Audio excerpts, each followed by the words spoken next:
ਇਹਦੇ ਜਿਹੜੇ ਫਾਇਦੇ ਨੇ ਤੁਸੀਂ ਸੋਚ ਵੀ ਨਹੀਂ ਸਕਦੇ ਜੀ। ਜਿਨ੍ਹਾਂ ਦਾ ਸ਼ੂਗਰ ਕਰਕੇ ਮੂੰਹ ਸੁੱਕਦਾ ਰਹਿੰਦਾ, ਬਾਥਰੂਮ ਬਾਰ-ਬਾਰ ਆਉਂਦਾ ਰਹਿੰਦਾ ਤੇ ਸਕਿਨ ਖਰਾਬ ਹੁੰਦੀ ਹੈ, ਨਹੁੰ ਫਟ ਜਾਂਦੇ ਆ, ਪਤਾ ਨਹੀਂ ਕੀ ਹੁੰਦਾ ਜੀ, ਨਜ਼ਰ ਘਟਦੀ ਹੈ, ਇਹ ਹਰ ਚੀਜ਼ 'ਚ ਕੰਮ ਕਰਦਾ ਸੀਵਕਤਾਨ। ਮਤਲਬ ਇਹਨੂੰ ਅਸੀਂ ਆਯੁਰਵੇਦ ਦੇ ਵਿੱਚ ਇਹਨੂੰ ਅਲਾਦੀਨ ਦਾ ਚਿਰਾਗ ਕਹਿੰਦੇ ਆ ਸੀਵਕਤਾਨ ਨੂੰ। ਐਡੀ ਵੱਡੀ ਚੀਜ਼ ਹੈ। ਮਤਲਬ ਇਹਦੇ ਤੋਂ ਕੈਪਸੂਲ ਵੀ ਬਣ ਗਿਆ, ਲੱਦਾਖ ਦੀ ਜੜੀ ਬੂਟੀ ਹੈ। ਹਾਂ, ਕੈਪਸੂਲ ਵੀ, ਆਇਲ ਵੀ, ਤੇ ਇੱਕ ਇਹਦੇ ਤੋਂ ਬਣਾਤੀ ਅਸੀਂ ਗਮੀ, ਔਰ ਉਸ ਤੋਂ ਬਾਅਦ ਇਹਦਾ ਸਿਰਪ ਬਣਾਇਆ ਜੀ ਅਸੀਂ, ਪਿਓਰ ਪਲਪ ਪੀਣ ਵਾਲਾ। ਮਤਲਬ ਜਦੋਂ ਅਸੀਂ ਇਹਦਾ ਸਿਰਪ ਬਣਾਇਆ ਨਾ ਜੀ ਪਿਓਰ ਪਲਪ ਦੇ ਵਿੱਚ, ਤਾਂ ਮੈਂ ਦੇਖਿਆ ਮਾਰਕੀਟ 'ਚ ਕੋਈ 600 ਦਾ ਵੇਚੀ ਜਾਂਦਾ, ਕੋਈ 300 ਦਾ ਦੇਈ ਜਾਂਦਾ, ਪਰ ਜਦੋਂ ਅਸੀਂ ਇਹਨੂੰ ਤਿਆਰ ਕੀਤਾ ਉਹ ਚੀਜ਼ ਹੀ ਕੁਝ ਹੋਰ ਸੀ। ਮੈਂ ਲੋਕਾਂ ਨੂੰ ਜਦੋਂ ਟੇਸਟ ਵੀ ਕਰਾਇਆ ਤਾਂ ਉਹ ਸਾਡੀ ਕਾਸਟ ਘਰੇ 1800-1900 ਦੀ ਪੈ ਰਹੀ ਸੀ ਇੱਕ ਬੋਟਲ ਦੀ, ਤੇ ਫਿਰ ਉਹ ਅਸੀਂ ਉਹਨੂੰ 2900 ਕੁਛ ਰੁਪਏ ਦੇ ਵਿੱਚ ਲੋਕਾਂ ਨੂੰ ਦਿੱਤਾ, ਤੇ ਹੁਣ ਉਹ ਬਹੁਤ ਬੈਸਟ ਆ। ਔਰ ਜਿਹਨੂੰ ਪਤਾ ਹੈ ਵੀ ਸੀਵਕਤਾਨ ਪੀਣਾ ਤਾਂ ਫਿਰ ਹੁਣ ਉਹੀ ਪੀ ਰਿਹਾ।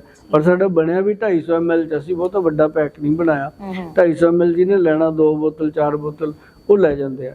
ਤੇ ਜਿਵੇਂ ਹੁਣ ਫੋਰਨ ਤੋਂ ਵੀ ਆਉਂਦਾ, ਉਹ ਕਹਿੰਦੇ ਜੀ ਅਸੀਂ ਉੱਥੇ ਲਿਕੁਇਡ ਨਹੀਂ ਜਾਂਦਾ ਸਾਡਾ, ਮੈਂ ਕਿਹਾ ਵੀ ਲਗੇਜ ਦੇ ਵਿੱਚ ਰੱਖ ਕੇ ਲੈ ਜਾਓ, ਜੇ ਕੋਰੀਅਰ ਜਾਊਗਾ ਫਿਰ ਕੈਪਸੂਲ ਜਾਊਗਾ, ਇਸ ਤਰ੍ਹਾਂ ਕਰਕੇ। ਇੱਕ ਹੋਰ ਚੀਜ਼ ਹੈ ਗੋਇਲ ਸਾਹਿਬ, ਜਿਹੜੀ ਨੀਂਦ ਦੀ ਸਮੱਸਿਆ, ਲੋਕਾਂ ਨੂੰ ਬਹੁਤ ਜ਼ਿਆਦਾ ਨੀਂਦ ਪਰੇਸ਼ਾਨ ਕਰਦੀ ਹੈ ਵੀ ਮੈਨੂੰ ਨੀਂਦ ਨਹੀਂ ਆ ਰਹੀ। ਮੈਂ ਖੁਦ ਨਾ ਇਹ ਚੀਜ਼ ਦੇਖੀ, ਸਟ੍ਰੈਸ ਦੇ ਕਰਕੇ ਮੈਂ ਰਾਤ ਦੇ 3-3 ਵਜੇ ਤੱਕ ਜਾਗੀ। ਤੁਸੀਂ ਕਹਿ ਸਕਦੇ ਹੋ ਵੀ ਕਰੋਨਾ ਨੇ ਆਦਤਾਂ ਪਾਤੀਆਂ ਜਾਂ ਕਿਵੇਂ ਵੀ ਸੀਗਾ, ਸਾਡੀ ਰੂਟੀਨ ਹੀ ਬਦਲ ਗਈ। ਉਹ ਦਿਨ ਜਿਹੜਾ ਸਾਡਾ ਚੜ੍ਹਨਾ ਚਾਹੀਦਾ 5 ਵਜੇ 6 ਵਜੇ 7 ਵਜੇ ਵੀ ਲਾਸਟ, ਉਹ ਸਾਡਾ ਦਿਨ ਜਾ ਕੇ ਚੜ੍ਹਦਾ 11 ਵਜੇ 12 ਵਜੇ। ਰਾਤ ਨੂੰ ਨੀਂਦ ਹੀ ਨਹੀਂ ਆਉਂਦੀ, ਜਾਂ ਬਿਲਕੁਲ ਏਦਾਂ ਲੱਗਦਾ ਵੀ ਸੁੱਤੇ ਨਾ ਸੁੱਤੇ ਇੱਕ ਬਰਾਬਰ। ਨਹੀਂ, ਫਿਰ ਤੁਸੀਂ ਗੋਇਲ ਸਾਹਿਬ ਵਾਂਗੂ ਸਵੇਰੇ 6 ਵਜੇ ਲੱਗਿਆ ਕਰੋ ਨਾ ਉੱਠ ਕੇ ਕੰਮ ਤੇ, ਫਿਰ ਆਪੇ 9 ਵਜੇ। ਆ ਦੇਖੋ ਹੁਣ ਇਸ ਟਾਈਮ ਦੇਖੋ 8 ਵਜੇ ਨੇ ਰਾਤ ਦੇ, ਆਪਾਂ ਜਲੰਧਰ ਬੈਠੇ ਆ, ਬਾਹਰ ਪੇਸ਼ੈਂਟ ਕਿੰਨੇ, ਤੁਹਾਨੂੰ ਇੱਥੇ ਵੀ 3 ਵਜਣੇ ਆ, ਹਲੇ ਵੀ 3 ਵਜਣੇ ਆ।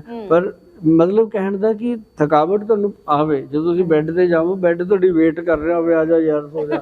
ਕਿਤੇ ਕਈਆਂ ਨੂੰ ਬੈੱਡ ਨੂੰ ਦੇਖਦੇ ਗੁੱਸਾ ਆ ਜਾਂਦਾ, ਨੀਂਦ ਨਹੀਂ ਆਉਂਦੀ ਹੈ ਨਾ,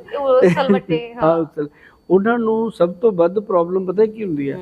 ਉਹਨਾਂ ਨੂੰ ਪ੍ਰੋਬਲਮ ਤਾਂ ਹੁੰਦੀ ਹੈ ਪੇਟ ਦੀ, ਲਿਵਰ ਦੀ, ਤੇ ਉਹ ਫਰੀ ਜਾਂਦੇ ਨੇ ਦਿਮਾਗ ਦੀਆਂ ਗੋਲੀਆਂ ਖਾਂਦੇ। ਸਮਝ ਗਏ ਨਾ? ਜੇ ਤੁਸੀਂ ਗੈਸ ਠੀਕ ਹੋ ਗਈ, ਲੈਟਰਿਨ ਆ ਗਈ, ਤੁਹਾਨੂੰ ਪੇਟ ਸਾਫ਼ ਰਹਿਣ ਲੱਗ ਗਿਆ, ਤੁਸੀਂ ਜਿੱਥੇ ਮਰਜ਼ੀ ਸੌਂ ਜਾਓ, ਉੱਥੇ ਨੀਂਦ ਆ ਜਾਓ।